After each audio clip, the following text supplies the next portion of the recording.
Assalamualaikum warahmatullahi wabarakatuh. Hai teman-teman, saya Zahra Nadia Sofyana dari kelas 11 Akuntansi 1. Saya ingin membawakan sedikit materi yang berjudul Kuat Karena Allah. Sahabat yang dirahmati Allah, dalam hidup pasti kita semua itu mengalami yang namanya ujian ya.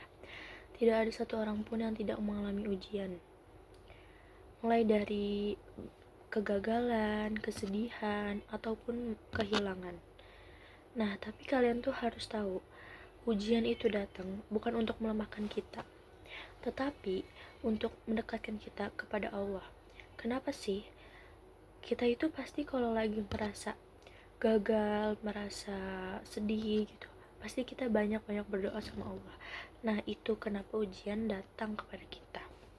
Allah berfirman dalam Al-Quran surat Al-Baqarah ayat 286 yang isinya itu Allah tidak membebani seseorang melainkan sesuai dengan kesanggupannya. Nah, dari ayat ini itu kita mengajarkan bahwa tidak ada ujian yang terlalu berat selama kita menghadapi dengan iman dan tawakal.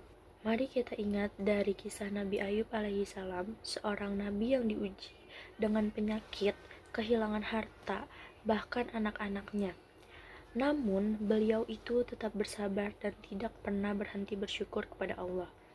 Dan akhirnya, karena kesabarannya itu, Allah itu mengangkat derajatnya dan mengembalikan semua kenikmatan yang hilang kemarin-kemarin.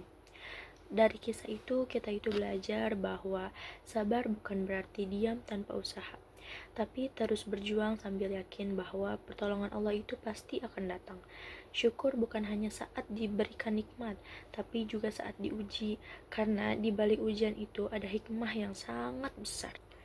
Maka, jika hari ini kita merasa lemah, ingatlah bahwa kekuatan sejati itu datang dari Allah.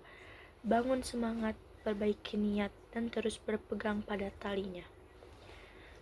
Dan berpeganglah kamu semuanya kepada tali agama Allah, dan janganlah kamu bercerai-cerai. Surat Al-Imran ayat 103. Semoga kita termasuk orang-orang yang tegar dalam ujian, bersyukur dalam nikmat, dan istiqomah dalam iman. Amin. Sekian dari saya, kurang lebihnya mohon maaf. Wassalamualaikum warahmatullahi wabarakatuh.